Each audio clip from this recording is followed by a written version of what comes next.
Let's go. Shout out to Jim, holding me down, me shout out to Houston, I'm moving around. If you want a future, just shoot me the cash. If you got design, you can pay me a pound. What's happening? What's happening?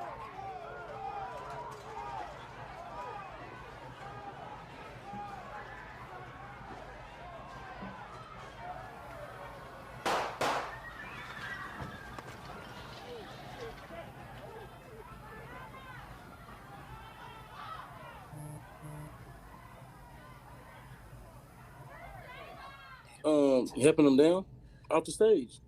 So you I was literally, actually, so you was I literally just, actually. I was already in that little area right there, and I literally, I was looking at him, talking to him. He was doing, he was in the middle of that last song. He was saying something, and I was vibing with the song, and he looked dead at me and pointed directly at me and smiled and everything. And then he was like, "Man, I'm about to do this for the ladies," and started to walk off. When he was coming down, since nobody else was helping him, me being me, hey, here, bro. I put my arm up. He grabbed me in order to step down off the stage onto the speaker. I helped him down.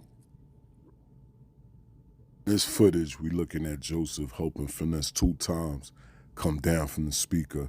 As you watching, Joseph helping Finesse2tymes. Joseph is the owner of that nightclub. All right, keep watching though. Keep watching though. We're gonna bring it right back to it. You see that?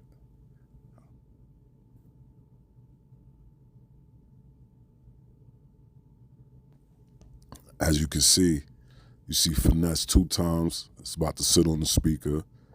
Joseph is on the other side of him. So therefore, my main focus that night, and while I was up there in the front, is to make sure she was safe, because she was up in the front, and to make sure he was safe. Okay. And now I'm trying to protect my future. It's a problem. It's cool when they do it. It's a problem when I do it. You see what I'm saying? Listen, let me tell y'all something. From the beginning of this show, I had my people to reach out to the area. They reached out, we found a club, they found, okay, I'm like, all right, we're gonna go after it. We ain't showed Knoxville, Tennessee too much love. Let's go to Knoxville. Let's show Knoxville the love. You know what I'm saying? Let's go fuck with Knoxville. I know they rocking with me, let's go down there. So from the first day, I've been constantly hearing about this promoter calling motherfuckers out their name and this, that, and the third. I ain't gonna even get into detail. But I'm like, see, one thing about me, a motherfucker will try me on the phone. A motherfucker will try me on the internet. But a motherfucker ain't gonna never try me in my face. I don't know what type of energy I give off on the internet, but in person, motherfucker don't play with me like that. Don't play with me like that. On no phone, on no internet, on no, I'ma smack you, I'm telling you. Cold-blooded, where you stand, I'ma smack you down. You see what I'm saying? So, I dealt with everything that he had to dish out. I never reached out to him. I heard all the bullshit about playing with my money, about bullshit, I heard about all this, but I never reached out because I'm like, a nigga ain't gonna play with me in my face. So I'm like, when I pull up, I ain't tripping it because a nigga ain't gonna play with me in my face. You just ain't gonna do that. I don't give a fuck. Big, tall, little, small. You ain't gonna play with me in my face. So, you know me, I pulled up with them guys. And professionally too. But I still had them guys. And when I get to the club, my manager hop on the sprunter, he like, bro, the nigga talking about y'all ain't gonna be able to leave with the money until you perform. Hold on. Pause. Freeze, please. I rented this club out. I paid you to rent this club out for the first. I supposed to get the money off the door. I don't owe no nigga. I owed it him now. I ain't no capping ass, lying ass, flogging ass, bitch ass nigga now. I supposed to gave him 10% of the cut. Right? I'm in full compliance with it. I'm cool with it. I ain't tripping it. Okay. I get to the club. My manager hop on the van. He like, the nigga talking about y'all can't leave with the money till you perform. Man, hold up, man. You fat, you maggot ass bitch. Like, who is this nigga? This nigga talking like his nuts hang on the floor. Where this nigga at? You know what I'm saying? It done got to the point where can't nobody else check him.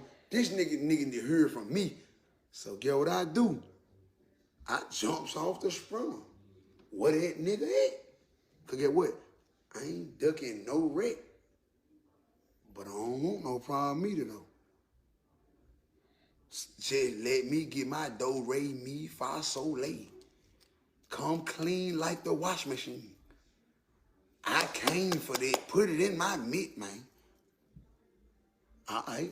So I jumps off the sprinter. I'm like, what on now? Here he come. Here I go.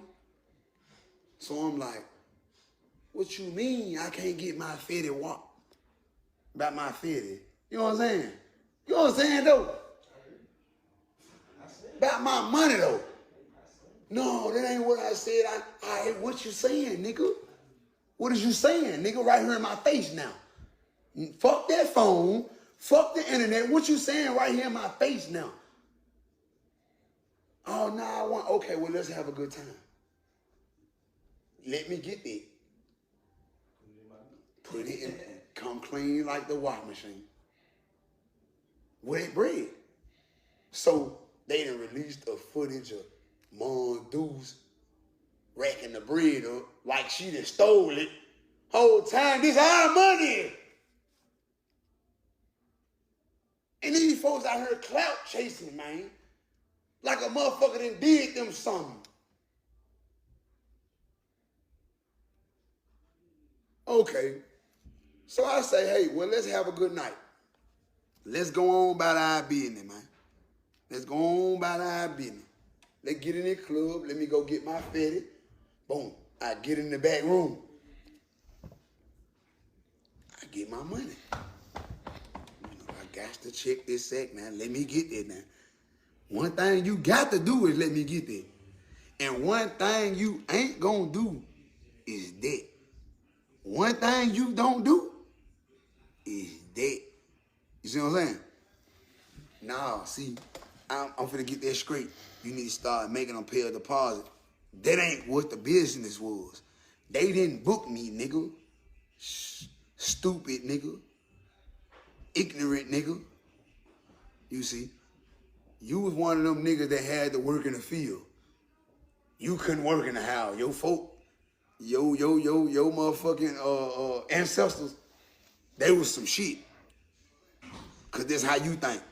So your ancestors thought like some shit too. You see what I'm saying? Okay, so boom. I get the cab. Shit, probably about 60-something thousand, 70-something thousand. I ain't, all right, boom. Well, I'm eyeballing it. I'm a street nigga. I've been doing this shit all my life. I'm looking at it. The 1, 5, 10s, I'm looking. I've been doing shit all my life, robbing niggas. So I'm like, it probably about 50, 60, 70,000, shit like that. So I'm like, all right, let's go have a good time. I gets on the stage. I pop my shit. I popped it. I'm talking about was enjoying myself. I'm enjoying my first year being out of jail. I'm popping it. You know, if you see me fighting the bird, help the bird. Don't help me. I don't need you niggas, man. Help the bear. a sudden, I say, hey, let me do it for the ladies before I roll. Listen, let me tell y'all some cold-blooded shit. I ain't even forced to perform this song. I don't even forced to be performing this song. I did it just because they were showing me so much love. They were showing me, so I said, man, let me do it for the ladies one time. So I jump off the stage. I sit on the speaker, I get in P mode. You know what I'm saying? I sit on the speaker. So my little brother right next to me, it's the honest God truth, y'all. My little brother right next to me.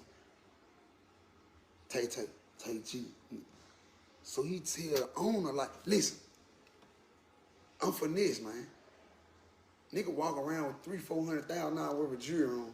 So when I'm in the public, my people is around me, not people we don't know. Niggas don't understand. I done had hits put on me. I got niggas that don't like me. I got niggas that envy me. I got niggas that hate me. I got niggas that's jealous. I got niggas that, so I don't want nobody around me. I don't know. What the fuck is wrong with you promoter ass niggas? With you club jumping ass niggas? Y'all ain't understanding this shit. The line is going to be as long as it was. We was going to have them working like the VIP tickets and to skip the line. And then my workers were going to do the, the other tickets and people paying cash to get in.